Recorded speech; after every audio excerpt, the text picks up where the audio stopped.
all the persons who are in need, like prasadam placed before God. It is a divine act. Sharing knowledge is a divine act, in my opinion. And finally, intelligence without character is not useful to society. We all must, everyone must inculcate the habits to build character with moral values, principles, ethics. Then only we can see the welfare of the nation and discharge our duties properly. And finally, the life of bridge structure is generally 100 years. If we construct one bridge and joining the department, uh, we shall be retiring from service after 35 years. The structure shall remain for 100 years means even after my demise, the structure shall remain on this world. So that is the greatness of constructing bridges. Okay, now let us go to the subject.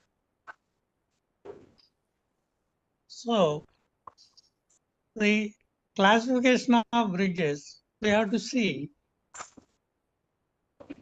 in this slide. Sairam, go to second slide. It's Sairam. Okay. Consider you are given a task of formation of a new road. What shall you do first? You just make a reconnaissance survey from here to there, the places which you are supposed to connect. On the way, you find some streams crossing your alignment. So what shall we have to do? We cannot stop the water. They must be allowed to go, pass through and reach their destination. IRC 5, Code of Practice for bridge designs, definitions and terminology is given by IRC 5. Now, we can construct bridges across streams. Streams may be a field channel or a field canal, a canal of a river or a wagu or a river. So these are the structure, these are the streams generally we need to cross while forming a road. Sometimes we come across with triangular lines. So what do we do? Generally, we provide level crossings where the road traffic and rail traffic will be at the same level. And whenever the train comes, the road traffic shall be stopped. And after going the train, the road traffic shall be allowed. So in order to mitigate this problem of waiting, we construct bridge across a railway line. Another thing is we need to construct some bridges to cross traffic junctions. And finally, the latest form of this road bridge constructions are traffic interchanges. Traffic interchange means grade separated traffic intersection. So if we are crossing two highways, we can provide a highway, but the vehicle coming on the upper side cannot enter the road in the lower side unless you provide some access from higher level to lower level in the form of a circle. So that is called interchange. Now let us see what are the various types of road structures that are constructed across streams. If the stream is very small, a field channel for agriculture, you can construct culverts.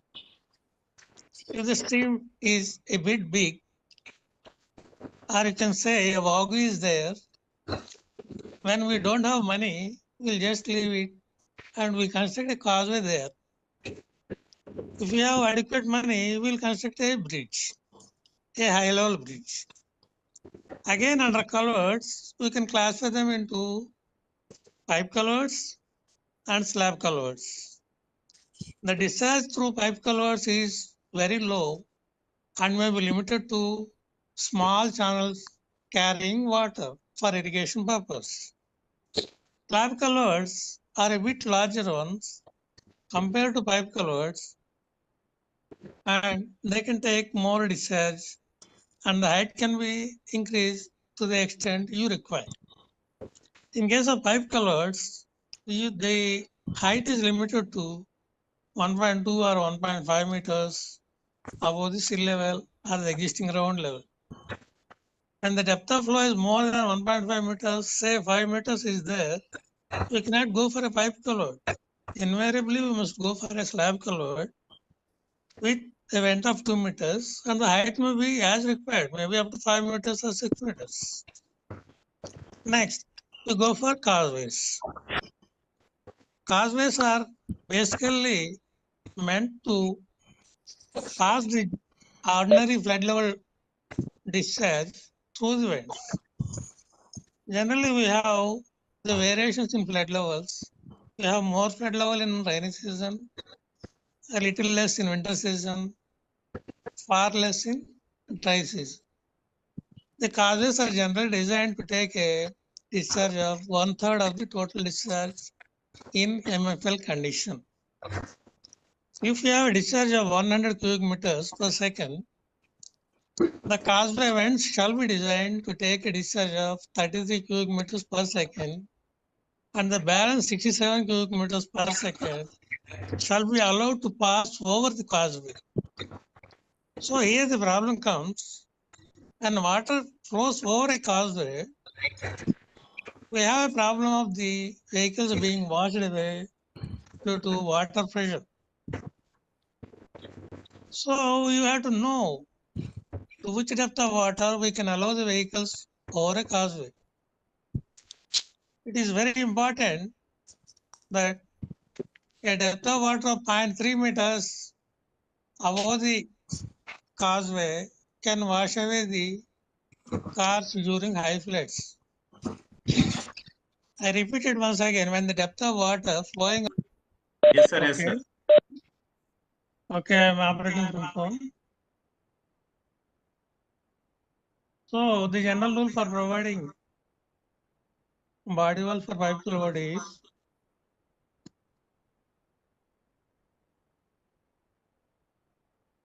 you have to provide 2H on either side of the vent. H means the sill level, the level difference between the sill level and RCL means road crest level. It is on the assumption that the streamer channel that is taking the water will have a side slope of 2:1. When MFL condition is reached, it is expected that the channel will be fully flooded. In such a case, we need to provide body walls to that length or to that width of the cross section at MFL condition. So that is the simplest way. The foundations need not be taken to much larger depth. We can take up to a depth of 0.90 meters with bed protection. Even without bed protection also, we do not have much cover in case of pipe culverts. The limitation of pipe culverts is mainly the discharge and the height. We cannot place one pipe over the another pipe. Just means you can provide one row, one horizontal set of pipes of 1.2 meters diameter. And the discharge is more, we may need to have more height.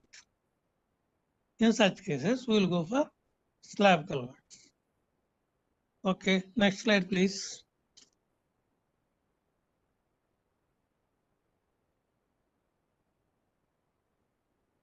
Slide of slab culvert number 13. Next. Yeah. This is a cross section of slab culvert. We will have two abutments or single span. We can have multi spans also. So what is the difference between minor bridge and major bridge? I have forgotten to tell you. A minor bridge is defined as a structure having a total length of 6.0 meters between inner faces of the two walls. So for the time being, consider it as total length, as some of you are not aware of what is that wall, what is backing wall, and what is abutment. I will tell you later. For the time being, we can consider a minor bridge is a structure having a total length of 6 meters. So then what is that is the difference between culvert and bridge is that a structure is called a culvert when the length of the slab or vents is equal to or less than 6 meters is called a culvert. From 6.1 meters to 60.0 meters, it is called as minor bridge. And the length of the bridge is more than 60.10 meters and above, it is called a major bridge. So generally, in order to minimize the process of design calculations, ISA SP 13 has given you standard drawing, standard section or abutments depending on the height from sea level to arch sea level. So go to the next slide, please. Sairam, go to next slide.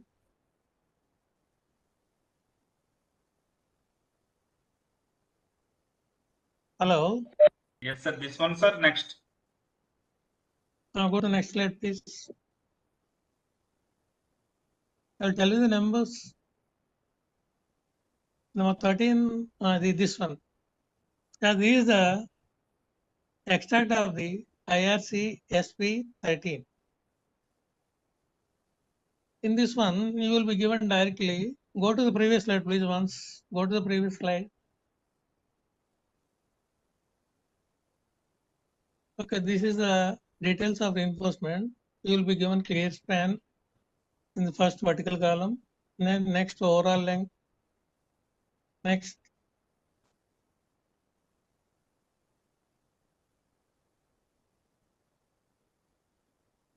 So all the sections are directly given in the IRC SP 13. Type of bars, bottom bars, cranked bars, and straight bars, and everything are given. And you just adapt those sections and the reinforcement in the superstructure, that is slab. Now let us go to the foundation. Next one, please. Now 16. 16.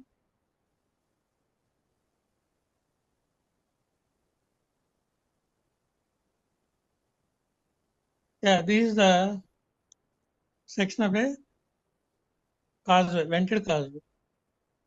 In this case, the main thing, slides are moving up and down. The main thing here is, as the structure is supposed to overtop during high flood levels, there is a tendency for the superstructure to be washed away due to horizontal pressure of water and due to buoyancy effect also. In order to stop lifting up the superstructure, we provide some anchoring arrangement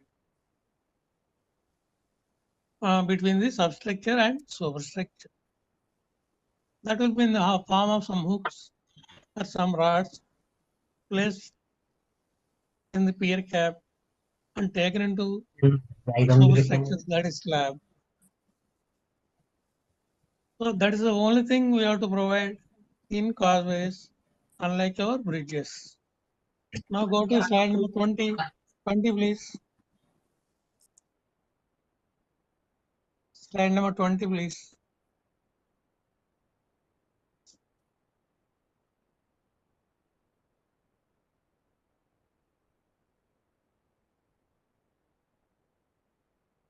Come down, come down. Marking up. Go up. Go up, please. Slide number 20, sir. Now go for marking. Different numbers are changing, it seems. Okay. I will give you tell you about the marking of bridge. Go to up. Marking of bridge, normal bridge, square bridge, and curved bridge. Okay, that's okay, sir. This one. Yes, sir. This one, sir. This is foundation. Okay, this is the one. Okay. So you are given a drawing, duly giving the bearings of the survey lines, and you are asked to construct a bridge across a stream. What we do first, to mark the center line of the bridge, shown as dark circles, are supports. The slopes on either side shown are slopes of the stream. We place the abutment over the bund, and we place the piers inside the stream. So first we mark this center line and the center support locations: abutment, pier 1, pier 2, pier 3, and abutment A2. So after fixing these posts or the center lines, we have to provide support pedestals in two sets. We will provide a pedestal abutment A1 from bottom side at a distance of 25 meters from the abutment location. Similarly, we provide pedestal at each support location, pier or abutment at 25 meters distance. And another second set of pedestals shall be provided at a distance of 20 meters from the previous pedestals. Why do you need these pedestals? Once you start excavation within the alignment of bridge structure, you don't have any pedestals at the center. So in order to fix these points after excavation, we need some pedestals, reference pedestals, both on left side and right side. In case if the pedestal of 25 meter distance is disturbed due to movement of heavy vehicles or excavators, we will use the second set of pedestals. We will keep this air light here on right side and focus it to the extreme pedestal on the left side. And from then we can calculate the distance of 45 meters and fix the pedestal in the excavated area. This is very simple. The pedestals will be kept perpendicular to the alignment. Next slide. Marking for a skew bridge.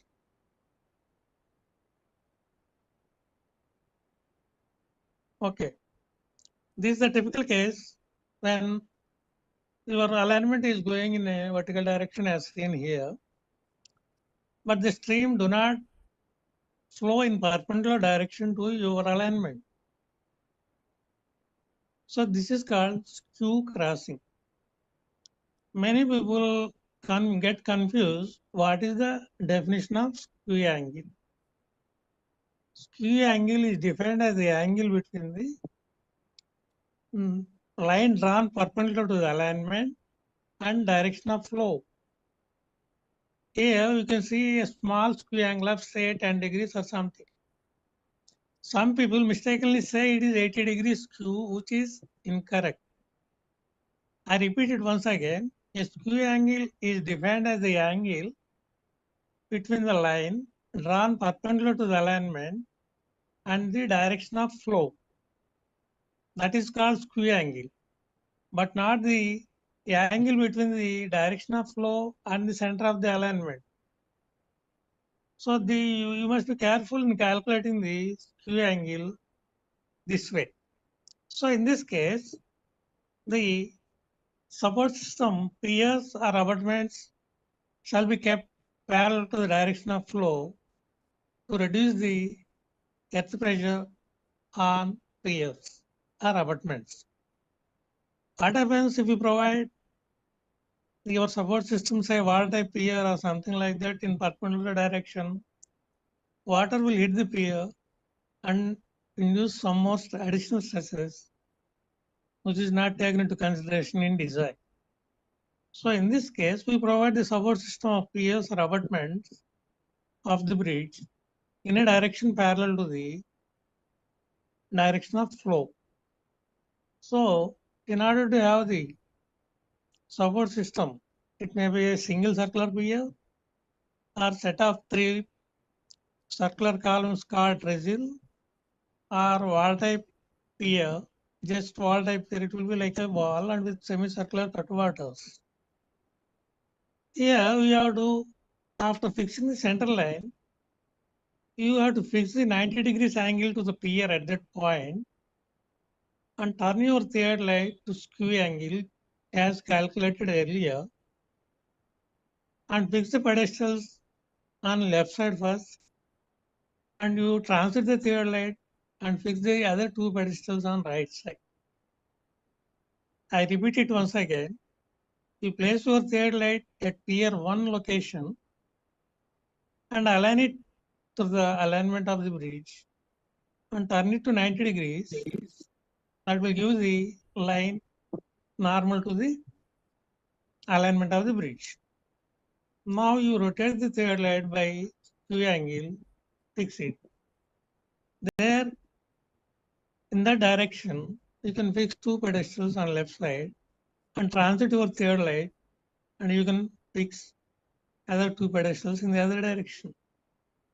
So you have to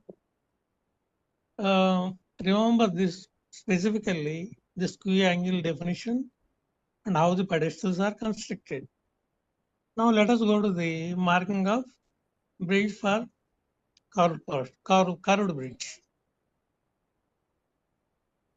Sometimes it may be necessary for us to have curves, especially in village limits, in the construction of road over bridges or road under bridges. Due to the constraint of land or government land available, we'll adapt some curves in the bridge itself. In this case, in which direction we are supposed to keep the support system? Okay, I will tell you. We provide the support system. The support system may be a pier, single circular pier, or 3 columns, trestle, or wall type pier. We have to provide this support pier 1 in radial direction at that particular point. How do you get the radial direction at a particular point? You have to go to surveying. There we will be given some calculations, and we calculate first the line of tangent, and from that we calculate the radial direction by turning the third lead by 90 degrees. So if you observe the line of pedestals, you can see the inner edge or inner pedestals are having less span lengths, whereas the outer pedestals have more span lengths. Your superstructure shall also be in the same fashion. You will be having smaller length on the inner side, and you will be having larger length on the outer side of a circular superstructure. It may be a deck slab or a T-beam or something like that. So which length we have to take? We have to take the length of P1 and P2 measured in straight direction. We ignore it as the curve. We consider P1 and P2 as a straight line. We take this center to center effective span in this line, duly detecting the supports. You will get the clear span, and from center to center of the bearings, we will have the effective span.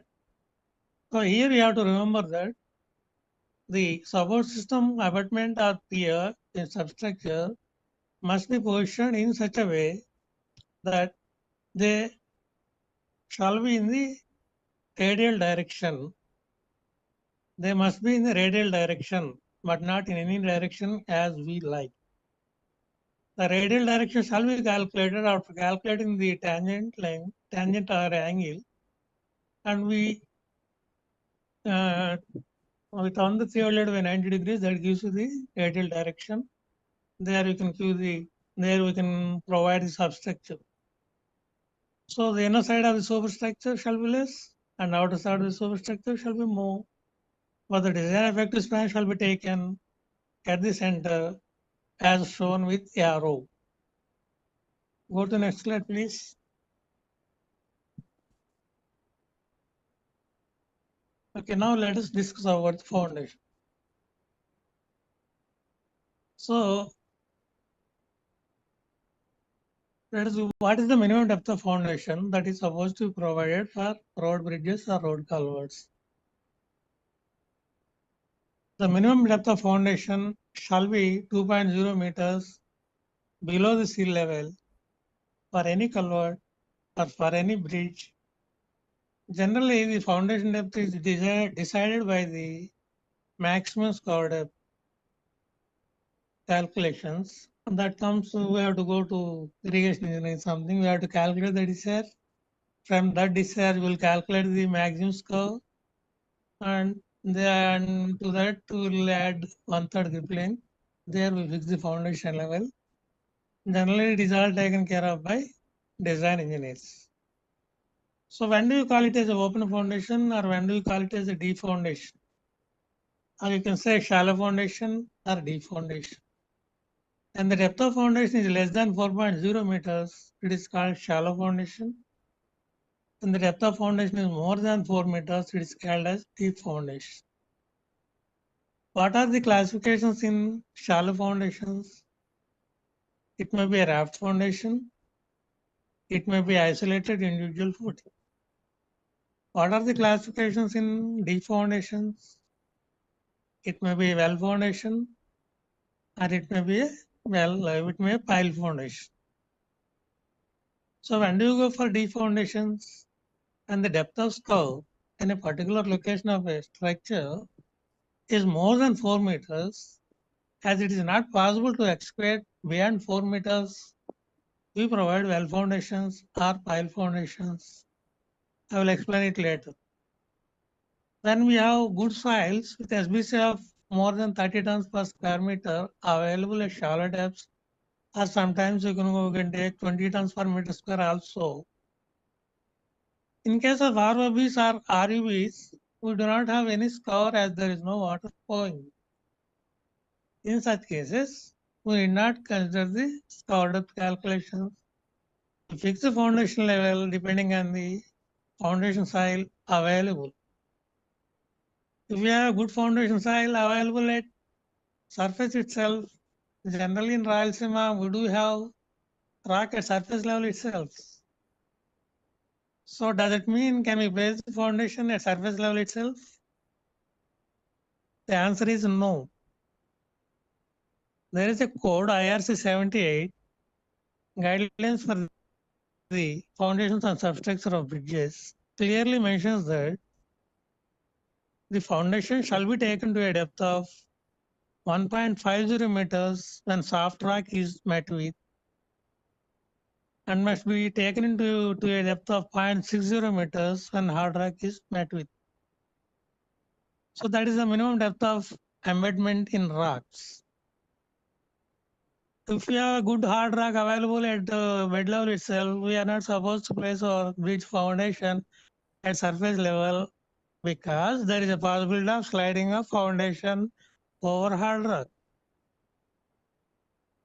So don't you have sliding at 0.60 meters below the bed level? There also we do have sliding.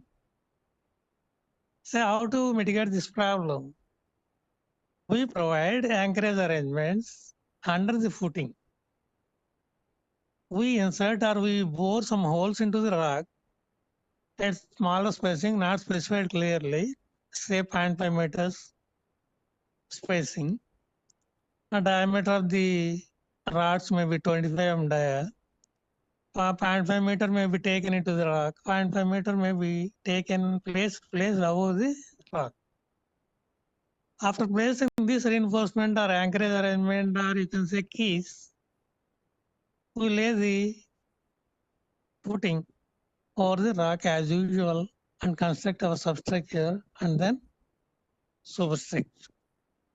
When the depth of when the scour depth is too high, we will go for well foundations. Well foundations are a bit costlier compared to shallow foundations. And in compared to well foundations, pile foundations are some more costly. Generally, as on day, the running meter rate for the cost per running meter of a bridge with shallow foundation shall be 7.00 lakhs per running meter. If you go for well foundations, depending on the scour depth calculations, the cost of the bridge per running meter comes to 12 lakhs per running meter. If you provide tile foundations, you have to incur an expenditure of 14 lakhs per running meter of the bridge. So, for example, if you take a bridge of length 100 meters, if you adapt shallow foundations depending on the type of the foundation soil, it works out to 7 crores. If you don't have hard soil at shallow depths and you must go to lower depth depending on the scour and all those things, if we adapt a well foundation bridge, it costs 12 crores. 100 meters bridge into 12.00 lakhs cost 12 crores. If we adapt tile foundations, it may cost around 15.00 crores. These figures are purely rough and varies from time to time, year to year, including the cost of approaches. For obtaining the administrative sanction, temporarily we have to ask amount the government. We adopt these values for obtaining the administrative sanction from government. After receiving the administrative sanction, we conduct trial bores and decide the type of foundations and design it and calculate or prepare the DPR as per the designs. Okay. Now let us go to the next slide of Sandy sir. Okay, I will tell you the bridge components. Bridge components we can divide into 3 categories. The first one is foundation. Second one is substructure. And the third one is superstructure. Foundation is a structure that is placed below the ground level to take the loads coming from the superstructure and substructure. The foundations are designed in such a way that the total load shall be distributed and the maximum pressure due to the live loads and dead loads shall not exceed the SBC of foundation soil. I repeat it, the maximum pressure on foundation soil shall not exceed the SBC of the foundation soil, otherwise the structure will be unsafe. Or you may have to increase the area of contact so that the pressure, the maximum pressure on foundation shall be less. Above ground level, we will construct one support system called substructure. Substructure may be defined as a structure between the foundation and superstructure. It transfers the load coming from the superstructure to the foundations. So there may be abutments which take both earth pressure and vertical live load. There may be piers which take only vertical loads. So in these abutments, we can have circular piers. In piers, circular piers. Abutment will be a wall type, or nowadays we are providing RS wall to take the earth pressure and a pier to take the live loads from superstructure. So above the, we have seen some inclined lines in the substructure. You see it, what for they are provided. The embankment shall be abutting the abutment, and any water that is coming from top shall be drained off. If it is not drained off, it induces hydrostatic pressure. Sometimes it will be more than the earth pressure. So to reduce or to minimize or bring it to zero, we provide say drainage system called weep hole system. You can see the weep hole on the left side is on higher level, on right side it is on lower level, so that it drain off the waters with the help of a filter media placed behind the abutment. Above that, we have one L-shaped structure. The bottom one is called bed block and the vertical member is called backing wall. So over this bed block, we have a small box that is called bearing pedestal. Over this bearing pedestal, we place our bearings and we rest our bearings over this. We rest our superstructure over these bearings. So what is the purpose of bearings? The purpose of bearings is not to transmit any horizontal depth pressure to the substructure. The bearing shall take some deformation when the superstructure expands or contracts, does not allow any horizontal thrust to the substructure. Next. Go to next slide, please.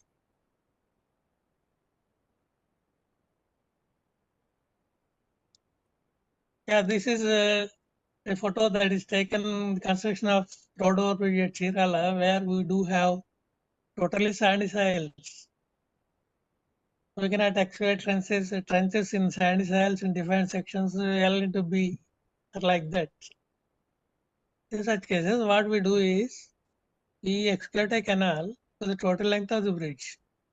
You see the canal that was excavated throughout the length of the bridge. So go for next slide.